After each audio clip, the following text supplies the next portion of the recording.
And we are good. All right. Well, welcome everyone to our sixth and our final panel in the Women in Philanthropy Learning to Break Barriers webinar series, and the second panel specifically focused on affordable and accessible housing.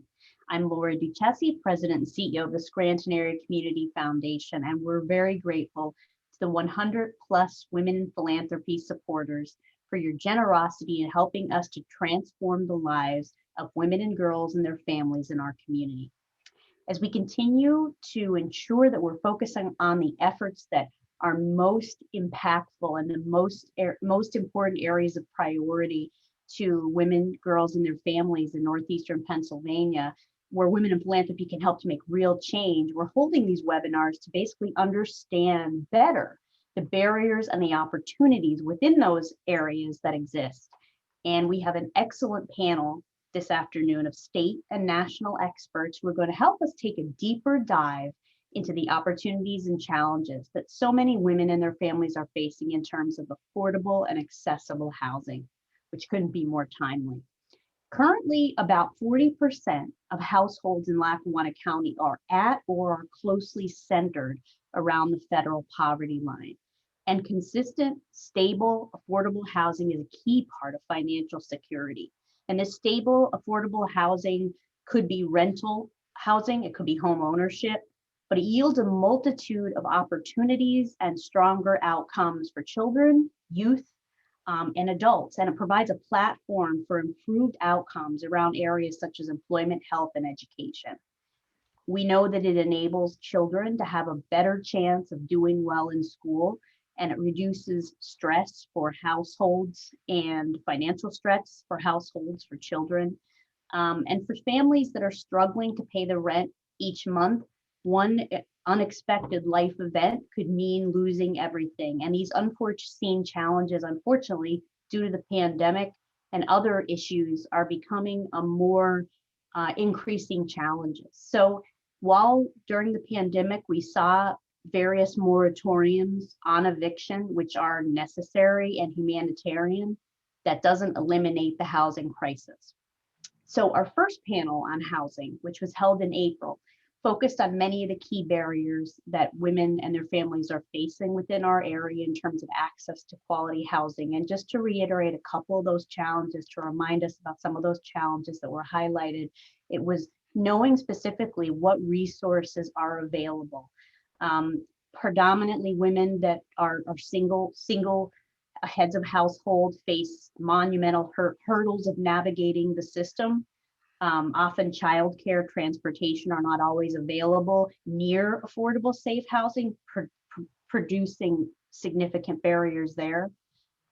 There's a cyclical and a generational impact of unstable housing and homelessness, and that can even be if those housing and homelessness crises are short term. It can affect for generations, families. We know that the importance of holistic case management is so important in terms of support services along with housing when they go together. We learned about the importance of establishing good relationships with landlords and having positive interactions. I think the pandemic has further increased supply and demand challenges, including quality, affordable apartments decreasing for women and families.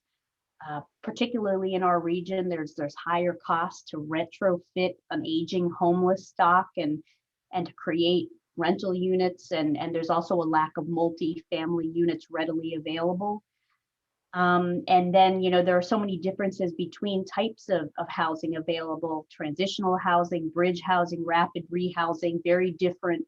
They look very differently. They have very different impact. We'll probably talk a little bit more about that. And just an overall need for a much quicker, a much more streamlined, and a much more simplified process for lower income housing, so that wait lists are shortened and people have more accessibility. And so to dig deeper into these challenges and to discuss appropriate solutions, I'd like to introduce our moderator, which we're so glad to have with us tonight, who's going to kick off our panel discussion. And that's Jessie Ergott, who's President and CEO of NeighborWorks, Northeastern Pennsylvania, who has served in the community development field for over 15 years. During this time, Jesse's used his community planning background and many different types of initiative, including environmental and conservation projects, historic preservation efforts, educational programming, and the promotion of tourism in northeastern Pennsylvania. He's focused his efforts on promoting home ownership and and quality housing as a key tool for increasing the financial sustainability and stability of families. And he's taken a lead role in the region's response to foreclosures and the reciprocal effects on families, communities, and local government. Prior to his role leading NeighborWorks Northeastern Pennsylvania, he served as the COO for the Lackawanna Heritage Valley State and National Heritage Area, and is the immediate past president of the National NeighborWorks Association, in addition to many other boards in the region. He's a graduate of the Achieving Excellence in Community Development program at the Harvard Kennedy School, and was previously selected at the National NeighborWorks Association National Emerging Leader of the Year. Jesse, thank you so much for leading this important discussion this evening.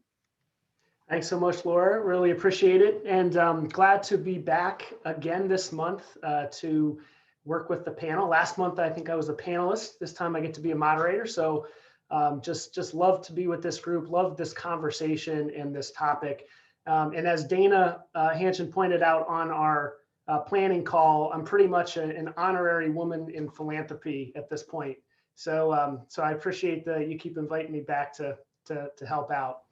So we're really excited for this conversation. We have three great panelists who bring a lot of diverse experience in the housing field. So I want to make sure that they have the time and the floor to have a meaningful discussion and talk about just what they're seeing and what some creative solutions that maybe they've come up with in their own communities around housing, homelessness, affordable housing, other types of issues that we all care about. So I'm looking forward to the discussion. First, I'm going to introduce Kelly Blechertas. Kelly is the York County Coalition on Homelessness Program Director. In this role, her duties include staff support of the coalition's full body and subcommittees, grant writing, funding and systems reporting, coordination and prioritization of permanent housing opportunities, collaborative networks, managing the software, answering the phone, sweeping the floor. What don't you do, Kelly? That's what we want to know. I'm not sure. It sounds like pretty much everything at the coalition.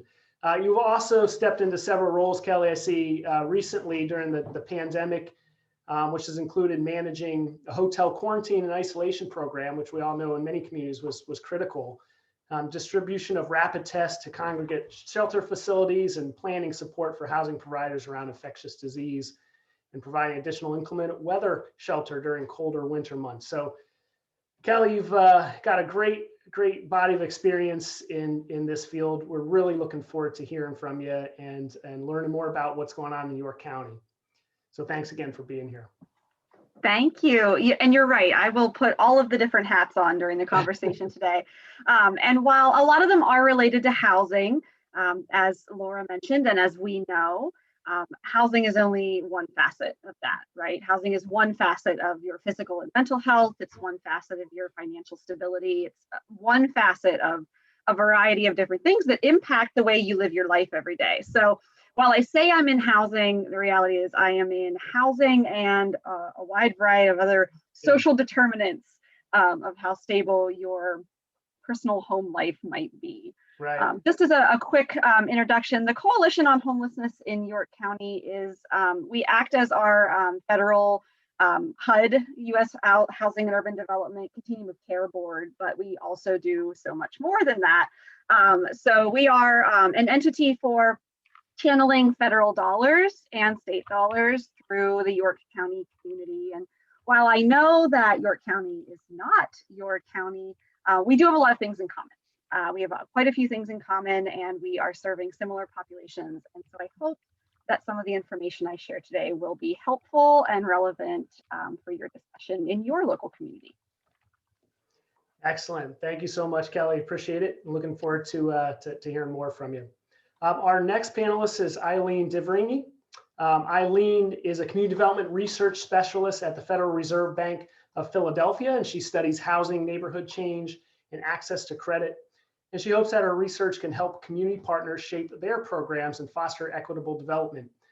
Prior to joining the bank, Eileen worked with a coalition of Detroit area municipalities to develop a model program for environmental sustainability, sustainable affordable housing. And she also analyzed Philadelphia Redevelopment Authority's portfolios of subsidized housing and municipally owned vacant land. Eileen has a master's degree in city planning and public administration from the University of Pennsylvania and a BA in political science and environmental studies from the University of Michigan. So Eileen, it's great to see you again.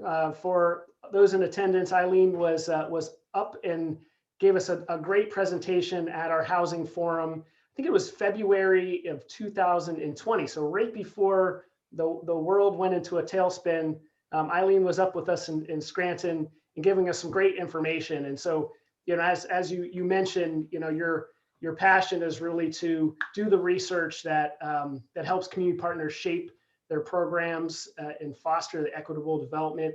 You know, you've done that for us by bringing your expertise to bear at some of our events in the past. So we really appreciate it and looking forward to hearing more from you. Yeah, thank you. Thanks so much for inviting me to participate in this really important conversation. As you mentioned, I was presenting with a similar group of in the region sort of right before the pandemic started, and I'm hoping this is sort of like the other bookend, right? Like we can get back to maybe like being in person again soon, which would be great. So I'm a researcher in the Community Development and Regional Outreach Department at the Philadelphia Fed. I'll just take a couple seconds to talk a little bit about what we do, because I think a lot of people are sometimes surprised to hear that the Fed does this kind of work. So each of the 12 Federal Reserve banks actually has a community development or community affairs department. We were mostly created after the passage of the Community Reinvestment Act to help inform banks and other stakeholders about sort of the credit needs of communities that they really hadn't served previously. I think since then our scope has sort of grown, and our focus is really on how we can foster sort of an inclusive economy that is where the economic benefits of growth are more widely shared, where households are more kind of resilient to financial shocks. And so the kinds of things that we focus on are all manner of things that affect low and moderate income households throughout our district, which includes the eastern 2/3 of Pennsylvania, the southern half of New Jersey, and Delaware. And so, as Jesse mentioned, I focus a lot on housing issues, particularly housing affordability and housing quality. So I'm excited to be able to share some of our recent work in that area with everyone today. Excellent. Thank you, Eileen. Appreciate you taking the time to be with us. Our last panelist I'd like to introduce, my friend Dana Hanchin from HDC MidAtlantic. Dana is a president and CEO and has over 25 years of experience addressing the complex needs of lower income communities in building and leading affordable housing initiatives.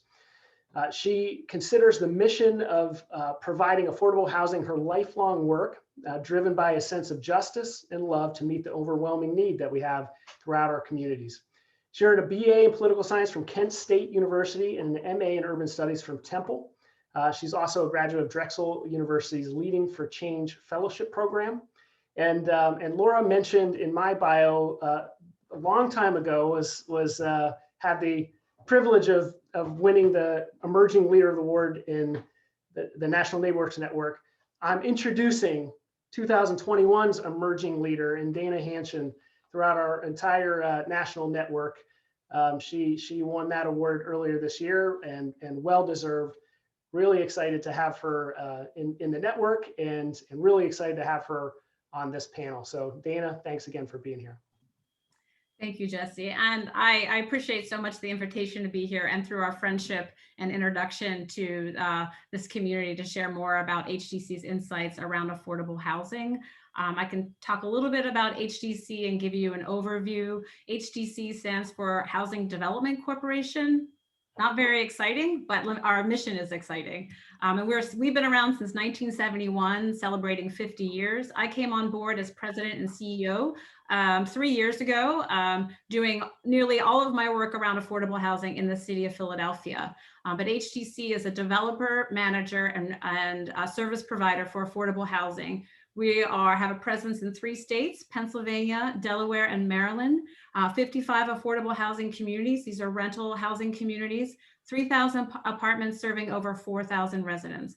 We are also a NeighborWorks organization, and that's how Jesse and I came to know each other in terms of peer support and leadership around advancing mission around community development and affordable housing. We actually have 2 communities in the Northeast, a family community in Wilkes-Barre and a senior community in Exeter. And we are looking to grow in Northeast Pennsylvania as we're currently looking at the acquisition of a portfolio to preserve existing affordable housing. And we talk a lot about the creation and need for affordable housing, but how do you protect those assets that are already in place to continue affordability for generations to come? So fingers crossed, we're moving through our due diligence process. And I'm really hopeful that I can meet many of you, as we introduce ourselves, in the region with Jesse at our side in partnership to figure out how we can work together on looking at the comprehensive needs in a community through the lens of affordable housing. I can share with you why we do this work. So important to understand not just our mission, but we believe that housing is a human right and that everyone should have a safe, welcoming, affordable place to call home. And a lot of folks talk about safe and affordable, but I want to emphasize the piece around welcoming. And I want to emphasize the words everyone, and that's about equity. So for us, it's about making sure that people feel that they belong, a sense of belonging, and that they're welcome, and that we're doing everything we can to increase access and remove barriers so that everyone has the same opportunities. We build and we acquire and we preserve affordable housing, and we also do our own self-management. So I can talk a little bit about how important that is as an operator of affordable housing, aspiring to deliver communities of excellence and manage those properties accordingly, and being a good long-term partner and neighbor in the community. We also provide support services to our residents. Laura, you had mentioned the importance of sort of a holistic approach, and we have coordinators that connect to trusted service providers on other things related to housing, because we know it's a comprehensive approach in terms of stability, and housing is just one piece of that, about what makes neighborhoods great and communities great, but also in terms of families being strong. And we do this mainly through, I'm going to get very technical now, through the low-income housing tax credit program, and we can do a deep dive on that, but that's how we get it done. And that itself is a very complex system, and it's the only, the major primary source financing vehicle for multifamily rental housing in the country. And that is how we build affordable housing and also preserve affordable housing. So I'm happy to talk more about our approach and those mechanisms and how we support families, not only to, again, how do you move from that thriving or surviving stage to a thriving stage in a comprehensive way.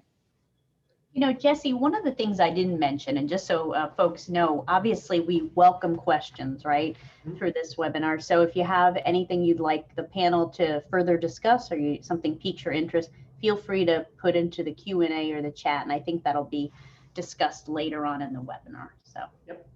Absolutely. And thanks, Dana, again for the introduction. Thanks to all of our panelists for telling us a little bit more about your organizations. And as Laura mentioned, for any attendees, feel free to put your questions in the chat or Q&A. We'll take a look at those, and we'll have some time near the end of this session to address those as well. But we're going to start off with some questions for our panelists here. I'm going to start with a question for Kelly. We know that housing insecurity is a big issue in many communities, especially as you're dealing with the homeless population. You see it every single day. My question to start is really, what are some of the effects of not having stable housing for those who are experiencing housing insecurity? Like what's the actual effect on both the individual community as a whole? The effects on the community mean that people like me are still in this role, right? Trying to find emergency options for folks that don't have a place to go tonight, tomorrow, for the foreseeable future. But it also means that there is a large population of residents in your community that don't feel safe, right? They don't feel safe. They don't feel like they have the resources and support that they need to achieve the things they want to achieve in their own lives. And that does have an impact on the community as a whole. It has an impact on who applies for the jobs that are open in your community, who feels like they can pursue education a host of variety of different things that impact the community that people I don't think they understand that that's the case. When you don't have a safe and stable place to live, it is incredibly hard to make plans for your life and for your family. You're thinking day to day, or at best week to week. And the idea of thinking about how you're going to get a better paying job, or how you're going to go back to school, or how your kids even are going to make sure that they finish out their school year, those things fall by the wayside in light of how am I going to eat, where am I going to sleep, and how do I make sure, if you have children, that my kids are going to stay with me. There is a large fear when you don't have stable housing that child welfare will become a part of your life and your children's lives. And while it can be beneficial in some cases, there's a large amount of fear in having the child welfare system involved in your personal business. So there are a wide variety of things that impact folks on a base level, but there are also all of the things that you often hear your healthcare providers and health system partners talk about, all of your social determinants of health. Housing is one of them, but things like food and financial stability, all of those pieces are a part of your social determinants of health. They not only impact your physical health, they impact your mental health. And all of these are circular. If your mental health or your physical health is bad, it becomes even harder to locate safe, stable housing and the financial resources that you need to maintain that housing. So it is not, I always say it's not just housing. It is not just housing. It is the idea that you have a safe place so that you can pursue the other areas of your life and you can achieve greater good for your family, whatever that looks like. So it is a larger impact than just a place to sleep. It's a larger impact on every part of an individual's life to have a safe place to stay that they know they can remain in. I think that's the key, right? We talk about stable housing, but the reality is stable long-term housing. A transitional housing program, for example, Laura mentioned transitional housing programs.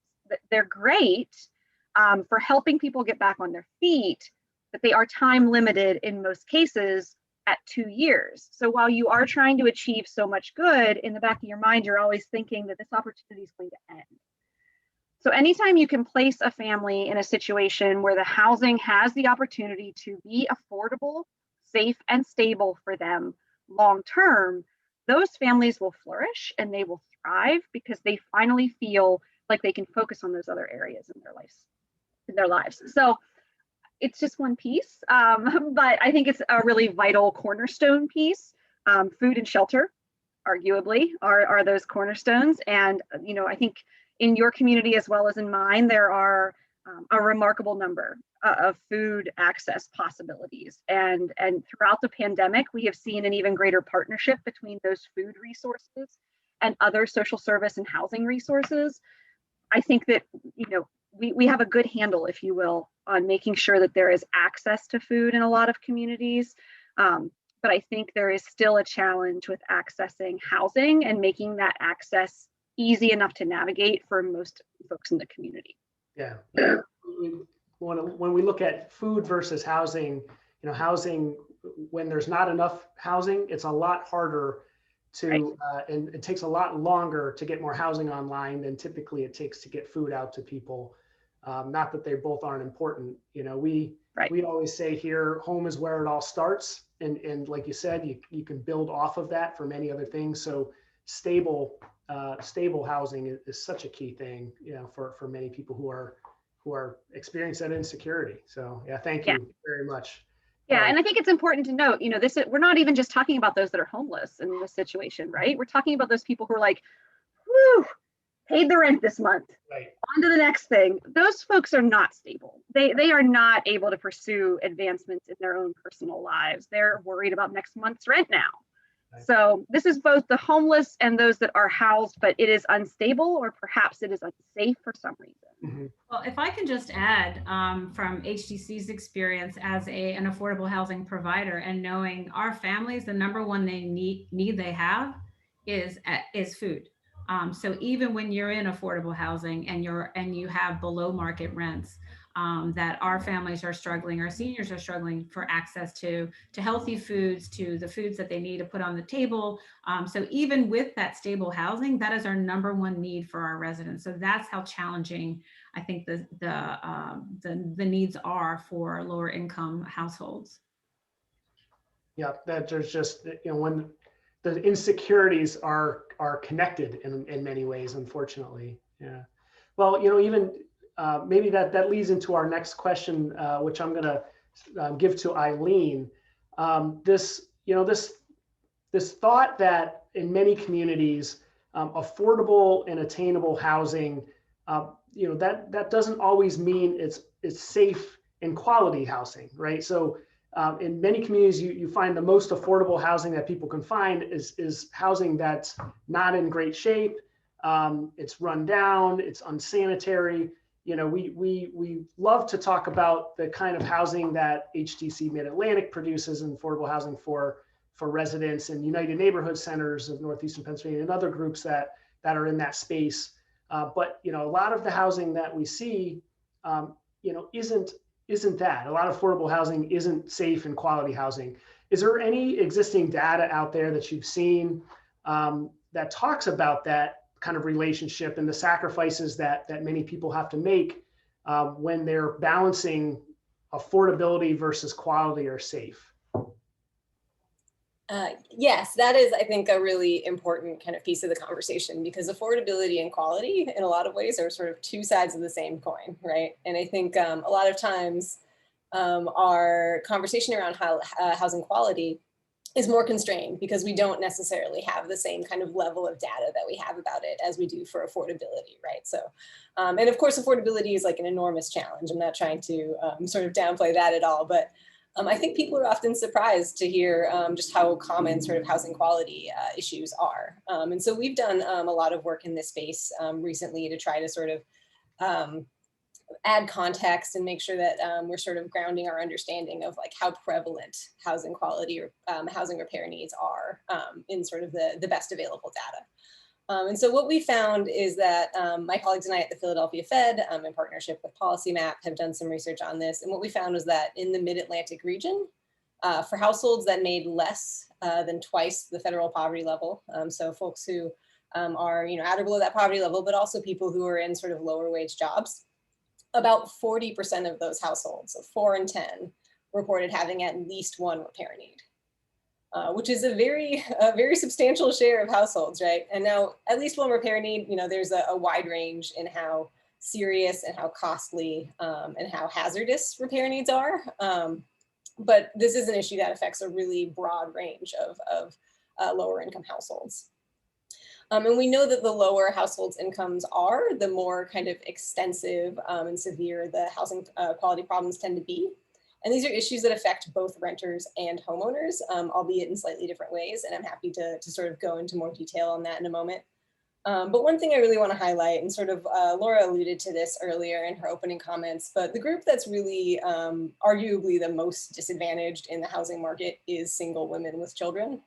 You have sort of the compounding effects of generally earning lower wages, generally being responsible for the care of young children, and different kinds of stereotypes and discrimination that they encounter in addition to those kind of barriers in the private housing market. So in the Mid-Atlantic, again, what we find is that more than half of single women with children are reporting that they live in housing with at least one repair need. So it's actually over 52%. And typically these are repair needs that are more severe than we see sort of on average for all households. I don't have statistics specifically for women of color, but we do know from our data that Black and Latino householders are also disproportionately likely to report having these issues. So in terms of sort of like what that means for the well-being of these households, there's unfortunately, those households, the households that are single and with children, are some of the kind of most vulnerable to the harms of substandard housing. So you have things like, from a physical health standpoint, there's acute hazards like exposed wiring or missing floorboards that people can sort of snag their foot in and trip, or mold that has the potential to kind of exacerbate chronic respiratory illnesses and things like that.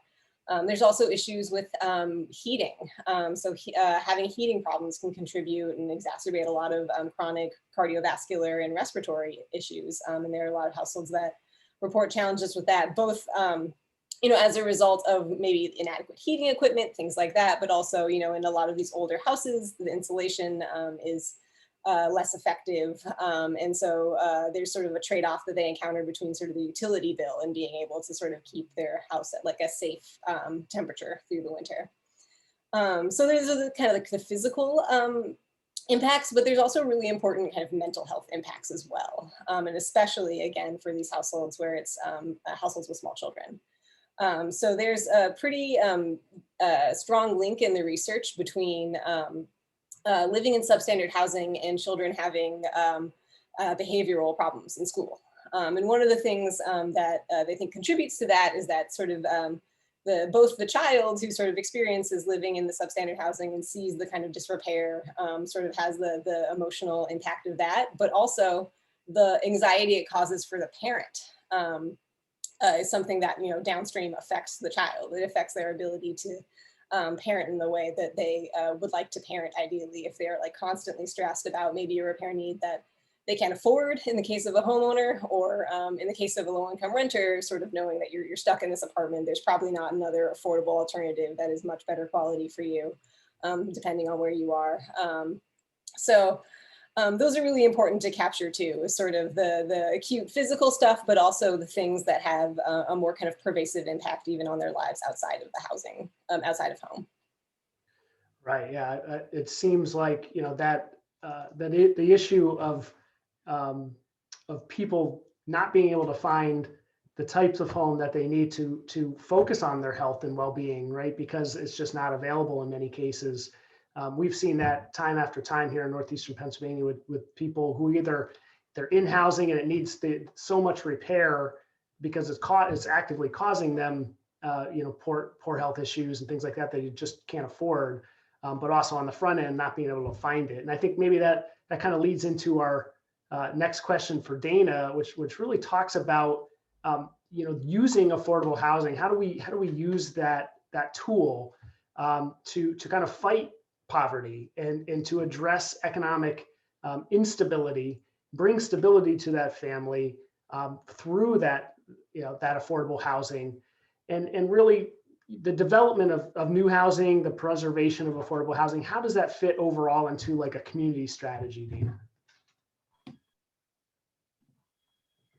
So, I really believe that affordable housing, in terms of as being a provider, is not just looking at the community itself, but also looking at the need to provide the support services. So we talk a lot about that. So I think in terms of looking at a strategy to help families be able to move from the day-to-day, like Kelly had mentioned, to actually coming up with a plan of what they like to accomplish for their future. So, and that is the cornerstone for housing stability, provides the opportunity for someone to dream, right? Versus thinking about, okay, I need to figure out how to get my kid to school today, get food on the table.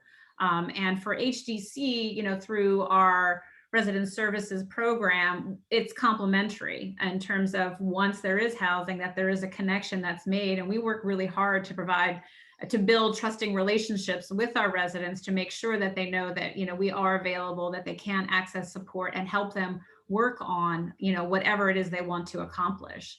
And it's still very challenging for affordable housing. So if you're familiar with the low-income housing tax credit program, it's below market rents, but oftentimes it's not where people are paying 30% of their income on that rent unless you have some type of operating subsidy.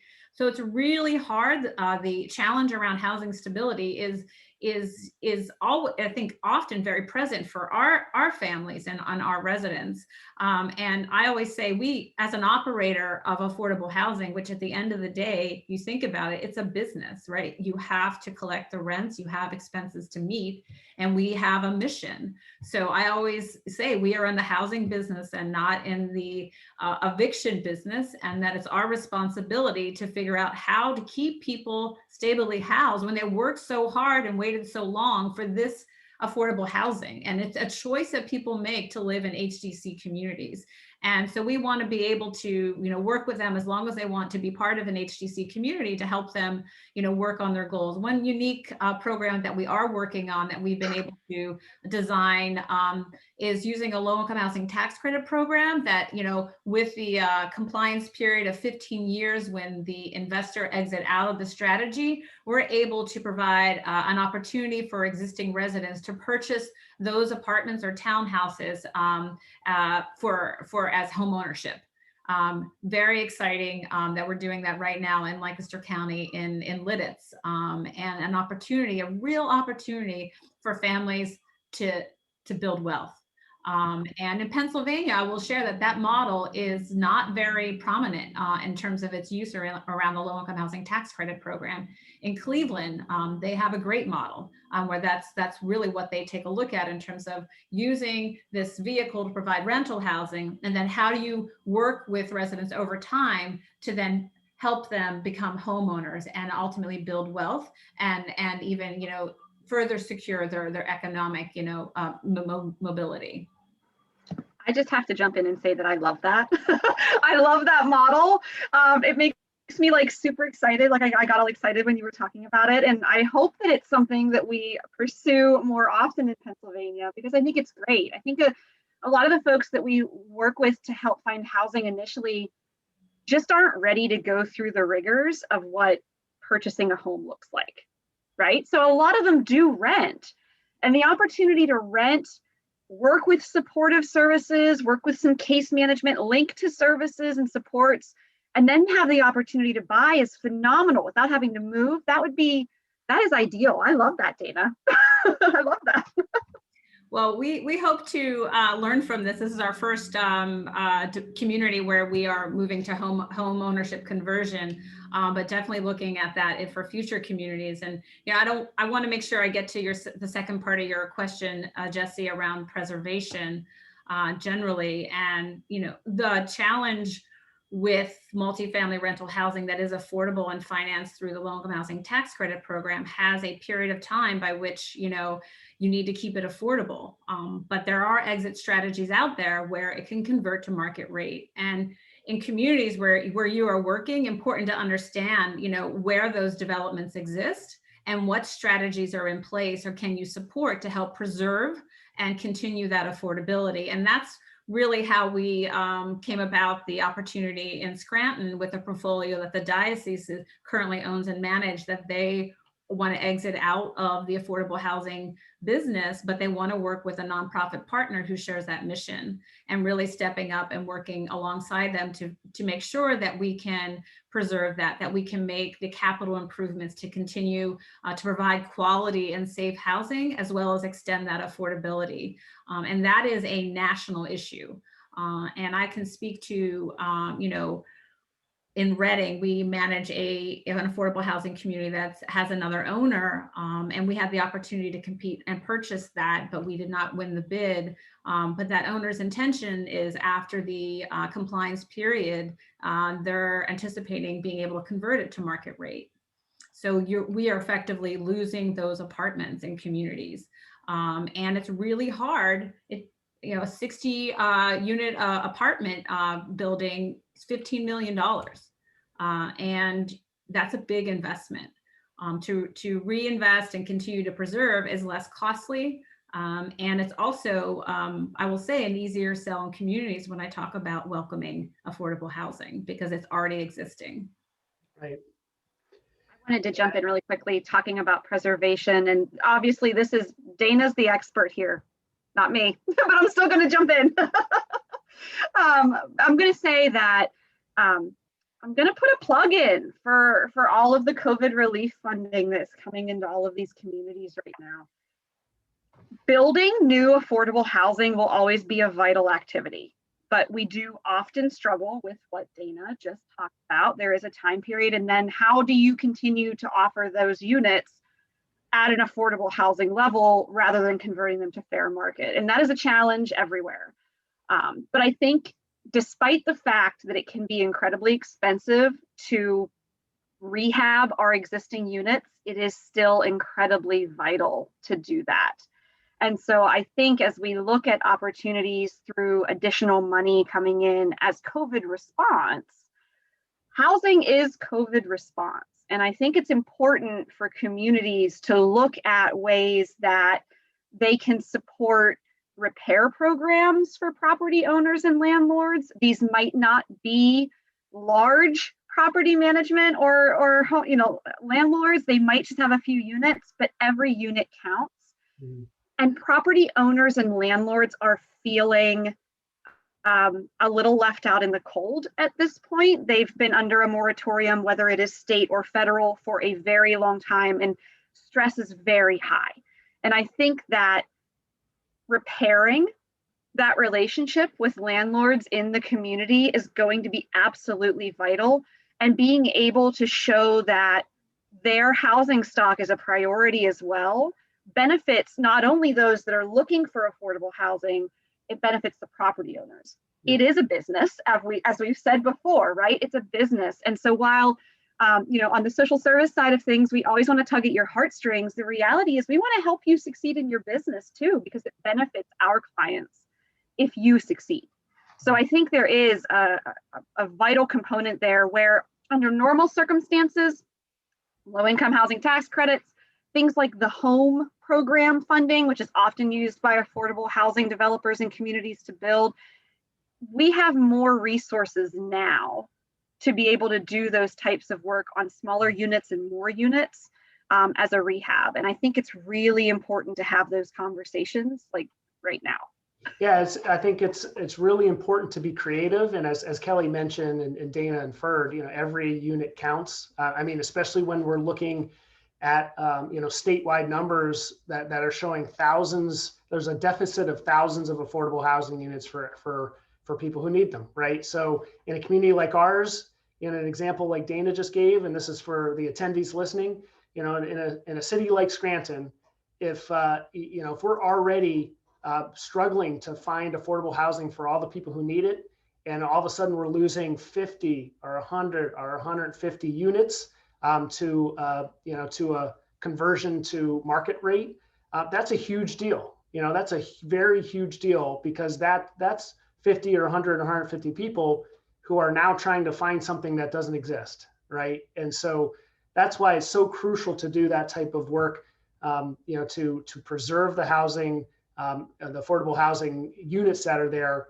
both in a large scale and case by case, as Kelly mentioned, even with the smaller landlords and the folks who are trying to work in the communities. But really talking about that issue, maybe bringing it back to a broader question, and I'm going to throw this one to Eileen.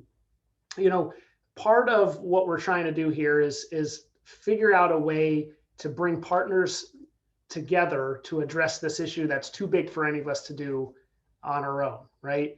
And so, Eileen, you work with the Fed. The Fed does a great job coming into communities, kind of providing technical assistance, facilitation, kind of looking at the big picture, studying what's going on. What are some ways that you think we can help community partners shape programs, build programs, think creatively to foster equitable development that focuses on affordability and stability of housing for the people who really need it? Yeah, that's a really good question, and a really, I think, challenging one, because in a sense, it's really contextual, right? It's sort of whether you're at a neighborhood level all the way up to a state level, sort of the tools, the challenges are gonna vary a lot. But, putting on my researcher hat, I'm going to make a pitch for, I think that the data is really important.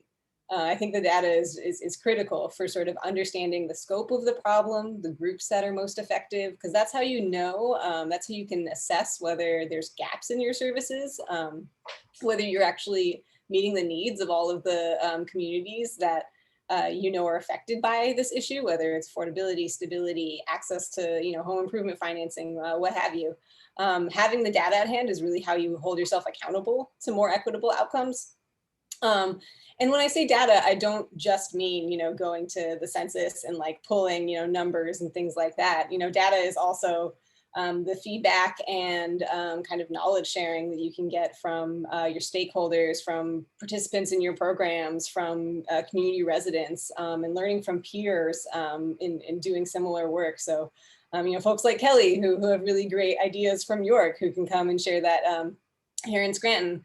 And just to make, you know, I talked a little bit about the Philly Fed's research function, but we also have an outreach function, and I'm sure I know several of folks who are panelists and perhaps several of our attendees as well have interacted with our outreach team, but they're always out there trying to make these connections and make sure that folks can link with others doing similar work and learn from them and sort of see new ways to sort of push themselves to do things more equitably, more inclusively. So I do think that just kind of holding yourself accountable, having a good database understanding of the issue is really, really critical. And sort of that's the place where we sort of most naturally plug in. But I would be very interested to hear sort of an on the ground perspective from our other two panelists on sort of how they view that. Sure. Others? Well, I can speak to the data that HDC has just in terms of the scale and scope of our waiting list. So we have 3,000 apartments. We have over 3,000 people waiting for housing. And that varies community by community. When I think about need and particularly about our work, we get 100 inquiries a day, whether it's by phone or by email. We're leasing up 2 new communities, one in Delaware, well, actually 3, one in Delaware, one in Lebanon County, and one in Berks County. And it is overwhelming in terms of people wanting an application and finding out how to have an opportunity to live in one of these communities. And so I just look at our own data in that way. And of course, as a practitioner and understanding the importance of that data, but living this work for 25 years and building affordable housing, you know, the challenge is that the need is only growing, and it's become exacerbated through the pandemic. It's been elevated through the racial equity lens, which I think is super critical. And you know, I think it is what are we going to do with the data that we have, and how do we make that actionable and really inform our programs? So when you think about equity, you think about what is the impact that we are going to have on communities or with residents, and are they at the table, you know, along with that data, helping to understand how to create a solution for a particular problem or challenge around affordable housing. And then the biggest challenge too is after you've come up with a solution, it's running it through that feasibility stage and saying, we think that this is great. Now, where are the resources? How do we create the resources? Who are the partners that can help us?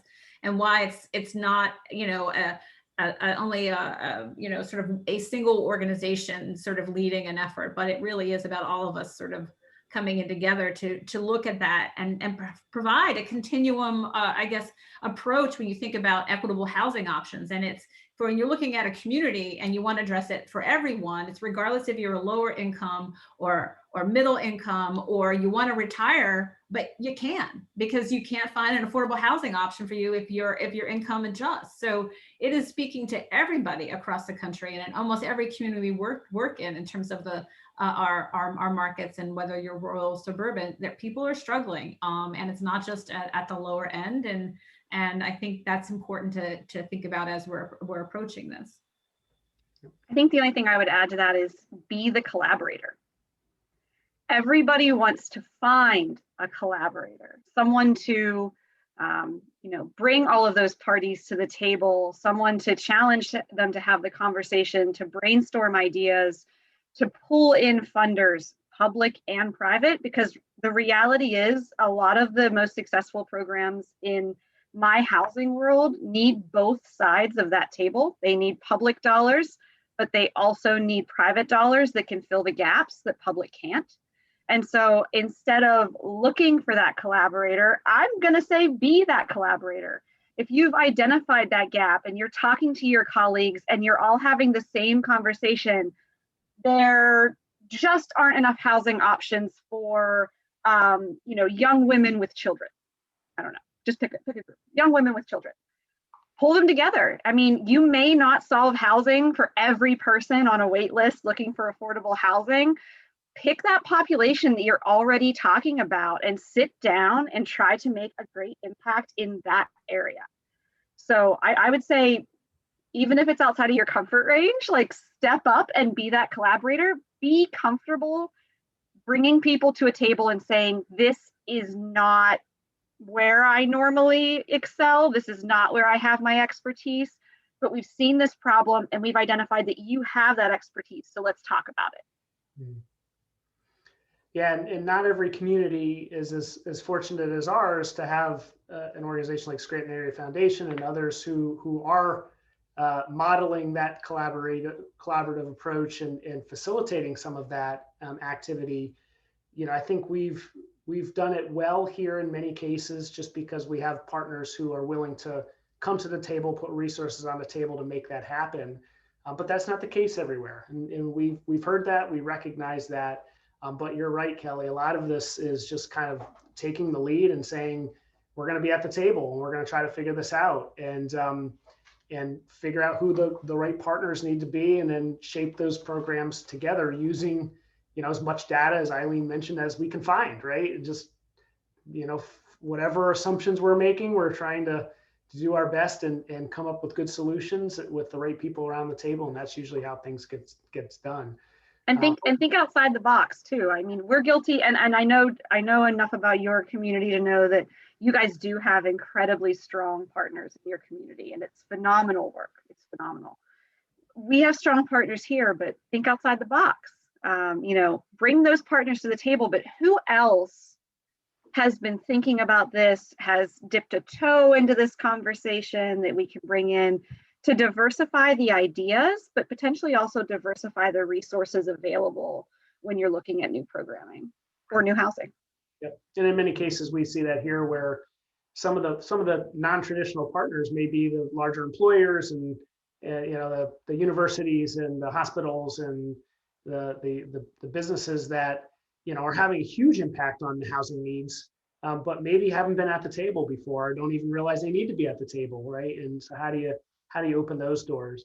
Well, another topic that I heard you all talking a little bit about was equity, and obviously over this last year, there's been a lot of movement on advancing racial and equity and diversity and inclusion initiatives in the housing field. That's been a very prominent topic of discussion around housing. So, Dana, maybe I'll start with you. Why do you think this is so important, you know, for organizations and communities to embrace right now at this point in time, and what's the effect that it has on a community when you do it well? So it's an opportunity for reflection for organizations to look inward at how they're operating, how their decisions get made, and in what ways where they can remove barriers that are in their control, and how can they continue to increase access to the programs or services that they offer. And for HDC, I can speak uniquely that one of the first places we took a look at was our resident selection process. As an organization that's been around for 50 years, we've had a resident selection process that has evolved over that period of time. And we decided to take a fresh look at that through an equity lens and understanding how we could be advancing equity and furthering fair housing by taking a look at how we select our residents and the process that we go through with applicants in terms of reviewing whether or not they'd be good community members to HDC, in particular as it relates to credit and criminal backgrounds. And you know, I will share with you that it has been a practice, and many managers and developers of affordable housing and market rate, when you've identified that there is this criminal background, there's an automatic rejection that you receive if that's on your report. And so as an applicant, a lower resource person receiving that, knowing you have that history, and somebody says you've been rejected, but here's a letter that explains how you can appeal that process in 10 steps and in 10 days. So please get back to us. that's not necessarily, I think, number one, trauma informed, and number two, really about, you know, reducing or removing a barrier. So one of the first things that, you know, we did was look at the resident selection process through an individualized case review, and that it's a further consideration process than an outright rejection. So when you do have those, whether it's credit or criminal, on records, that you have a conversation, you say, we've identified this, we'd like to better understand, you know, this, your situation and where you are right now and your journey, and before we move forward with your application process. So being able to come from it from a perspective of trying to eliminate the barrier, because we know when someone's rejected outright, the number of people, if it's 10 applicants, how many are actually going to go through that appeal process at the end of the day? I mean, I don't have that data, and I'm curious to do some research from HTC's perspective, and then saying from those that applied, how many do we end up accepting into our housing who have moved through the appeal process? Because folks with criminal backgrounds doors are shut in their face every day, and when someone says no, they just usually end up saying it's not worth it, I'm just going to walk away. So what we're providing an opportunity just to understand their story and work with them on an individual basis to know where they are and making that decision. So that was a big sea change for us, just in understanding that we have reduced a barrier, and we hopefully are increasing access by really understanding individual situations, whatever that may be. With the idea that everyone needs to be a good community member, a good neighbor. And so we just launched that in January. It was a very a long, engaged process, but we're really committed to learning from it, and making sure that we are supporting residents, and again, trying not to cause harm in the process, especially when you know that people have very complex lives and histories, and we want to make sure that we're supporting them through that process versus shutting them out. Great, thank you, Dana. Kelly? I think for us, a lot of the changes we've tried to implement have to do about like diversity and equity across access points. So when you think about a lot of the housing that I'm involved in directly, a lot of it goes through what some of you are I'm sure familiar with, coordinated entry.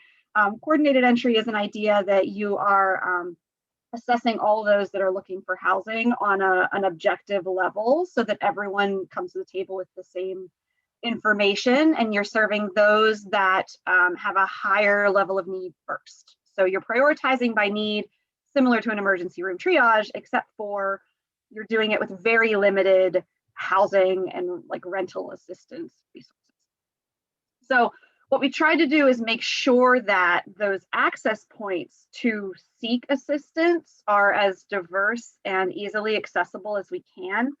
A lot of our providers have really gone the extra mile in diversifying their staff, right? Making sure that they have a wide and unique variety of people that are working on their staff, so that anyone can come in and feel comfortable with one of the individuals in their program.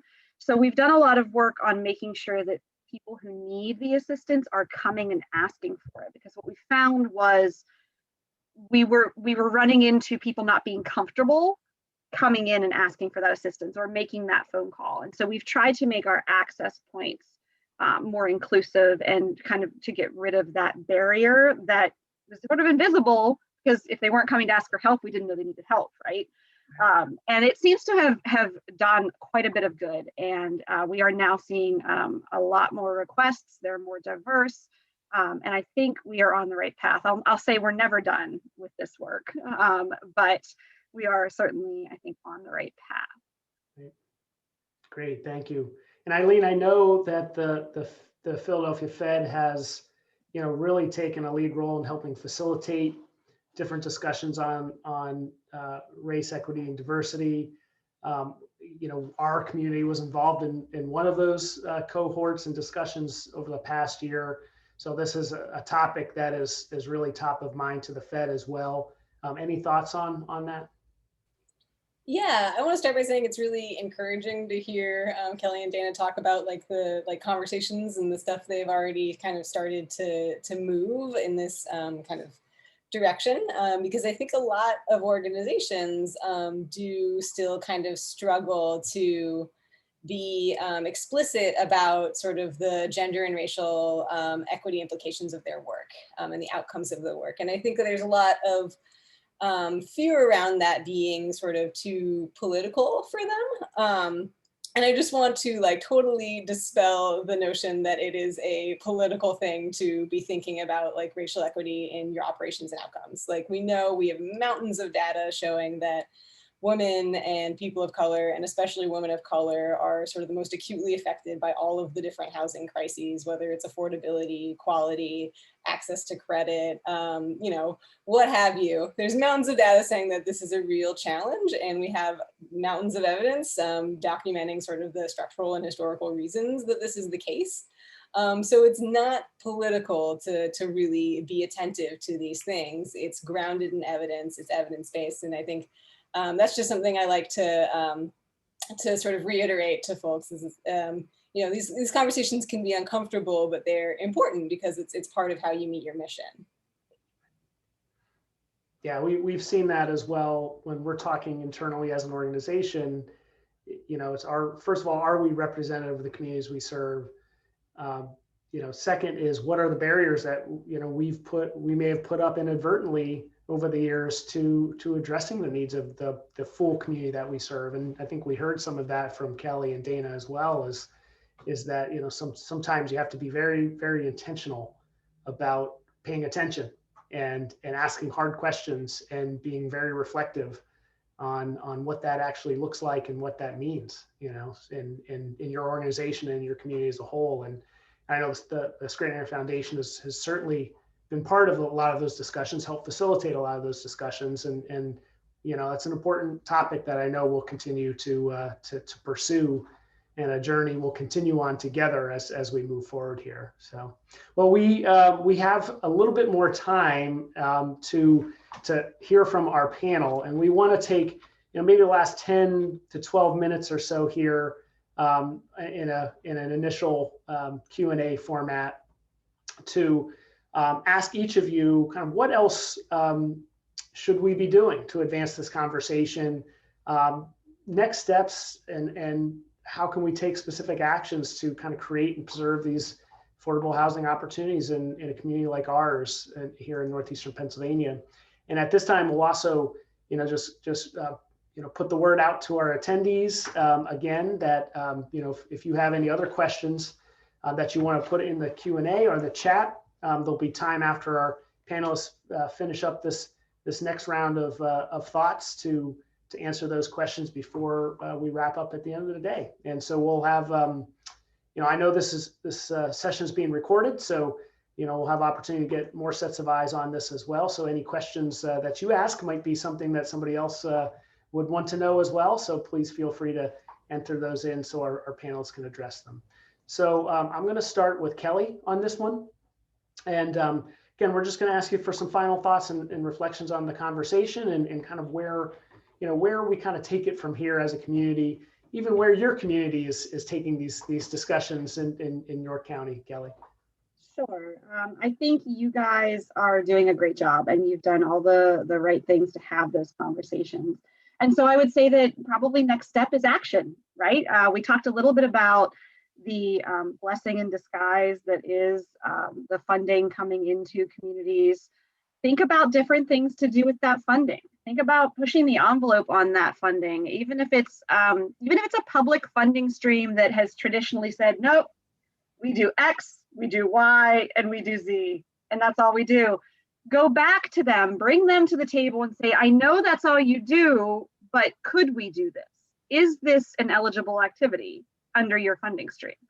Think about different things that you can do with this gift to make things better for folks in your community long term. Some of the things we're looking at here, Dana has mentioned several times the supportive services within the HDC communities. Supportive services are key to helping your most vulnerable populations. It can be called case management.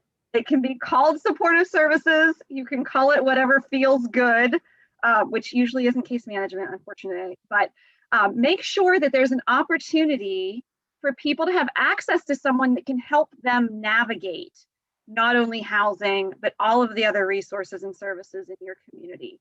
Be aware that some of those needs are going to be intensive and that those folks may have much, much smaller caseloads so that they can see that family to success. But I think that having those opportunities for case management and supportive services, even if they're not tied specifically to a housing program, are really vital to help people on keep people on task, but also to help them through paperwork. Dana mentioned here's 10 steps, and once you do all of these in the next 2 weeks, we'll talk. Having someone help you get through those things is going to be absolutely vital to not only empowering the family to know that they can do this, but also to help them navigate the places where they would otherwise quit because it's a hard process.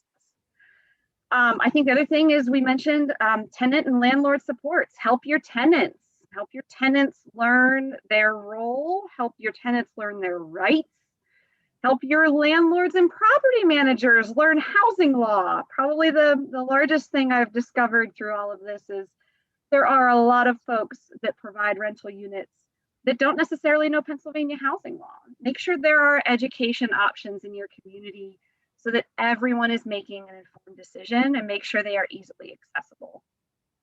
Other than that, I think it's what we talked about, bringing in new opportunities for affordable housing wherever possible, looking at creative repair fund strategies, again, maybe through some of that additional support money to help landlords obtain a grant, if you will, to repair their units, and then ask for a certain amount of time that unit be an affordable housing option, or be an option for someone who's looking for a housing choice voucher eligible unit, or a rapid rehousing eligible unit. Something so that both your housing providers and housing supporters, and also your business folks who own and manage the properties, can both benefit from those relationships. So I think those are the big things that I'm hearing in other communities. I'm absolutely recommending in ours, and I think they would be a great fit in your community as well. Great, all great feedback and advice. Appreciate it. How about Eileen? Love to hear from you. Yeah, one thing I want to pick up on that Kelly mentioned is the need for sort of the legal supports for tenants. I think we are headed towards a massive tidal wave of tenant legal aid need. As we're sort of looking at eviction moratorium and whatnot expiring, we have all these different kind of patchwork of local and state rules in place. I think both the fact that there are so many different and they take so many different shapes is going to be really confusing for renters. But I think we're also looking at a situation where you're going to have a lot of renters who are very, very behind on rent. We've done a little bit of survey research around this. About a quarter of renters who we talked to or we surveyed through our ongoing kind of COVID survey had indicated that they had missed at least one payment, or they had made a partial payment at some point during the pandemic.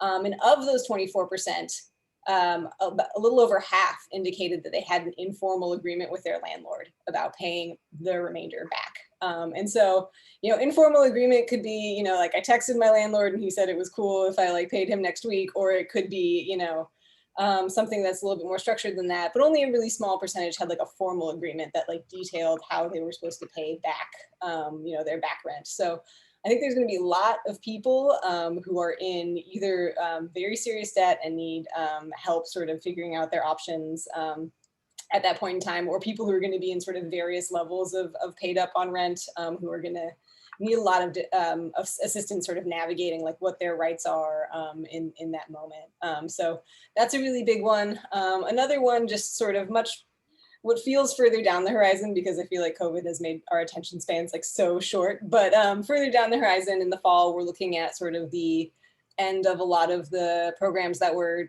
put in place to protect homeowners.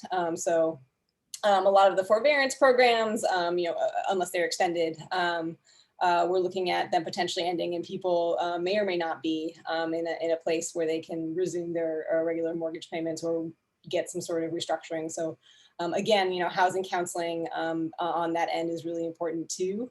And then another thing I want to emphasize that Kelly mentioned, because Kelly mentioned a lot of great stuff, is this role of community navigators, and especially if you're talking about like emergency programs that have just been stood up. Most people won't have heard of them. Again, from that same survey that I referenced earlier, we found that about 30% of renters were just like not aware of the emergency rental programs that were available in their area, which I know sounds really incredible to us because we're in housing. We're like thinking about this all the time. Many people have, done a lot of work to make those funds available for low-income renters, but they're not necessarily plugged into these conversations. They're not necessarily going to know about a brand new program. So having those folks out in the community, especially to reach people who don't necessarily have internet access, is a super important part of making sure like that they get plugged into the assistance that is available, because there is a lot of assistance available. And it's just a matter of kind of getting it to the people who need it. You bring up an excellent point, really excellent. The ERAP, the ERAP program in most communities has a lot of money to support folks that are behind on rent and utilities. And I know all of us and all of our partners are sharing it, but just earlier today, I got an email from someone asking me where they had to go for that. So there are a lot of people that don't know about it and don't know how to access it, and making sure that's the first step for them to see if you could resolve their delinquency is huge. Yep. Absolutely. All right, Dana, we'd love to hear some final thoughts from you and just your takeaways from the conversation and next steps as well. So the first two thoughts that came to mind is pretty simple. Become a champion of affordable housing. I mean, everyone's here today because they have an interest in it. But what is our responsibility to continue this conversation with those who may not be where we are? And I would say take it one step further and thinking about advocacy. So that's the long game of changing the systems that we're working under that sort of create these inequalities, or the challenges by the fact that we cannot meet the existing need for affordable housing. And what is our role and responsibility? Think about at a high level how we want to share stories about the way policies and resources affect families in our communities, and how do we change those so they improve the situation versus continue to sort of perpetuate this ongoing, I will say from HTC's perspective and my career, this game of whack-a-mole where you just build affordable housing over and over and over again, and the need just keeps growing, growing, growing. So that says there's something about the system that we're working in that needs to be addressed, and that's the long game. And the role that you have as practitioners and understanding how do we do this now, but what are the things that we need to change, and really be consistent and being bold and brave and being able to speak to those and identifying your champions that can help be able to influence that change. The one thing I also wanted to speak to, just as we were talking about or the access to resources and networks. And in Lancaster County, there is an eviction prevention network that's made up of a cross sector to try and do the outreach and marketing and connect with the private landlords, the mom and pop shops, beyond the nonprofits and public agencies that are communicating and have a strategy, but thinking about, are there ways that you need to pull in some cross-sector a cross-sector table to say, if we know this is a challenge, how do we create a table by which we can make sure that this information is getting out there and people are accessing it, or really helping that landlord understand how to access it. We work in this sphere, it's what we do every day, and we know how to get through those hurdles at government funding. When you send it into the, as a private landlord, forget about it. They're like, this is too complicated, right? So how can we support them to access that? I mean, and even prior to COVID, HTC had an eviction prevention program in place. So all we did was like ramp it up, and we were able to mobilize very quickly. So being forward thinking and saying, not waiting for the next crisis to hit, but understanding what are the additional supports we can put into play and the systems we can put into place so that we are in a good position, going forward. Right. I mean, I think it's a good reminder of how much we've learned over the last year and a half or so about what the needs are and how we can all respond to those needs as a community, right?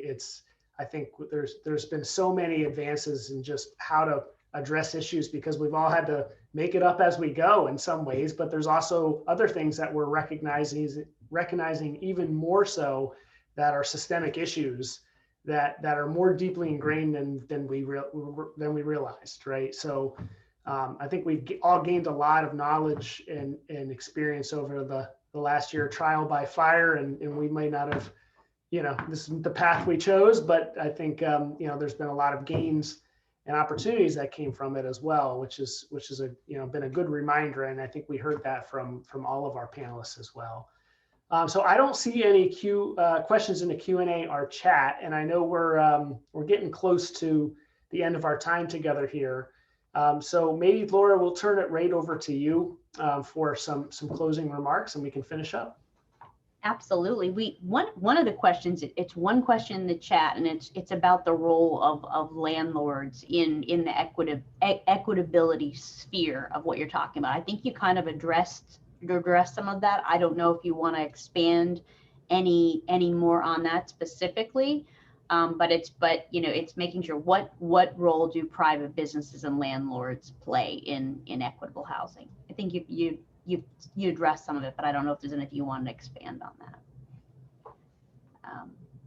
Well, I can speak to, I would think not just landlords, but developers or development happening in communities and equitable development principles in being able to create conversations for individuals that are creating investment opportunities or development opportunities to say, these are the things that are important to us in our community.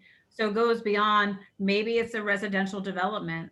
Is there an opportunity, or are there tools and resources where they can look at doing a percentage that may be below market to serve a range of incomes? And what tools are available in communities or municipalities that can make that happen? Or if there are opportunities to hire, local hiring, and looking at equity through that lens, engagement of the community, making sure that they are connecting to the folks that will be impacted by that project or decision. And there are many sort of, I think, indicators you can sort of work through to help support. So when these opportunities come into communities, you may get a better outcome around equity because you're seen as a resource and someone who could help build understanding from the private market, who may have it, their interest is around profit, right? But how do you convince them that there's a return on investment for being committed to having a social mission as well, and it's beneficial to their bottom line?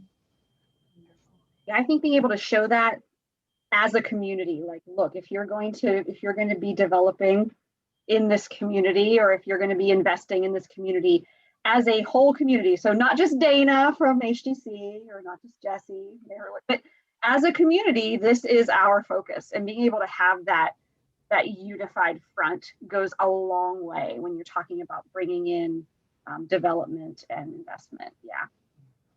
One of the things I really want to thank all of you. You're all incredibly dynamic speakers. You come to the table with just truly tangible opportunities for us to consider in terms of points of entry. So I want to make sure I mention that.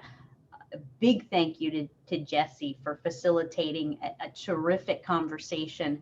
One of the interesting things about Women in Philanthropy as a model is, we're in our 7th year, and we began as a goal of a collective philanthropy model to create partnerships and innovative investments to do things differently, to build bridges. We know we don't have the solutions. We know we need to partner to make these solutions happen. And that's why our goal is more innovative, out of the box ways to do that. And what I heard this afternoon are really tangible ways for us to think about doing that. So I really want to thank you for that. And what we'll do with these webinars is these are learning journeys for us. So what we put together after this is a summary report. So everyone has access to the webinars, not only with members, with supporters, but the community at large. But really the next steps of summarizing the tangibles that came out of this. And I think this was really an incredible panel. So I want to thank you for the time that you put into that. And Jesse, I want to thank you for some really excellent questions. Absolutely, happy to do it. Wonderful. So we'll make sure we share this. We'll get the summary report out, and we welcome the opportunity to connect in the future. And thank you so much for all of the work that you do. It's such an incredibly important issue. Thanks for having Thank us. you so